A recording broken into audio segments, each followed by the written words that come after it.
জসিম ছিল গ্রামের একজন ধনী ব্যবসায়ী, কিন্তু তার জীবনের বেশিরভাগ সময় কাটত মিথ্যা, প্রতারণা আর সুদে লিপ্ত হয়। নামাজ কিংবা কুরআন তার জীবনে কোনো গুরুত্ব পেত না, কিন্তু তার মা প্রায়ই তাকে সতর্ক করতেন, বলতেন, বেটা, আল্লাহ তোমার এই কাজ পছন্দ করেন না, একদিন এর জবাবদিহি করতে হবে।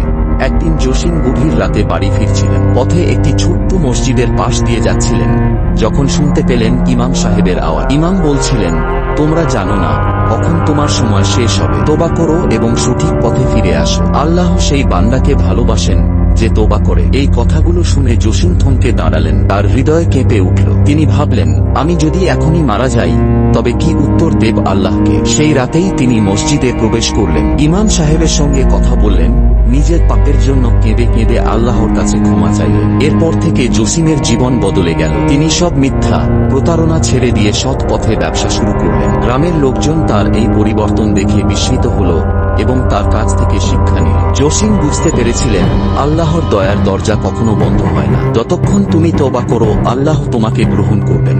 নিয়মিত এমন ইন্টারেস্টিং ভিডিও পেতে আমাদের চ্যানেলটি সাবস্ক্রাইব করে পাশেই থাকুন, আর যারা অলরেডি সাবস্ক্রাইব করেছেন তাদেরকে ধন্যবাদ। দেখা হচ্ছে পরবর্তী কোন নতুন ভিডিওতে।